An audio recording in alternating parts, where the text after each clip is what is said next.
Hi hello. তো এখন আমরা আছি বাতাসিয়া লুপে, যেটা দার্জিলিংয়ের একটা ফেমাস ভিউ পয়েন্ট। সত্যি কথা বলতে বাতাসিয়া লুপ জায়গাটা আমার এতটাই পছন্দ হয়েছিল যে এখানে গিয়ে আমরা 1 ঘন্টার মতো টাইম স্পেন্ড করেছিলাম।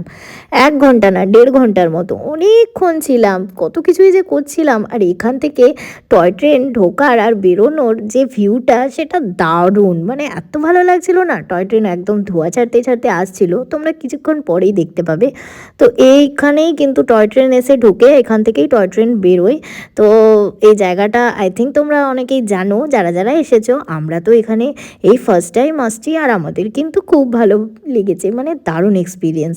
জায়গাটা এতটা সুন্দর কি বলবো তোমাদের, না এলে তোমরা বুঝতে পারবে না। আর এখানে একটা বড় করে আই লাভ দার্জিলিং আছে।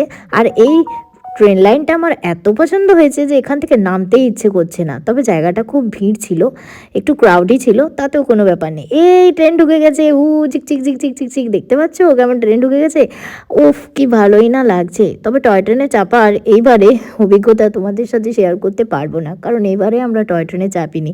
আর দেখো কালো মতো ধোঁয়াটা, আর এই ধোঁয়াটা যখন উঠছে না, পুরো একদম চারদিকে কয়লা গুঁড়ি, চারদিকে একদম মনে কালো হয়ে যাচ্ছে, মানে কাছে দাঁড়ানো যাচ্ছে না, এরকম একটা ব্যাপার। তবে জায়গাটা খুব ভালো লেগেছে আমার।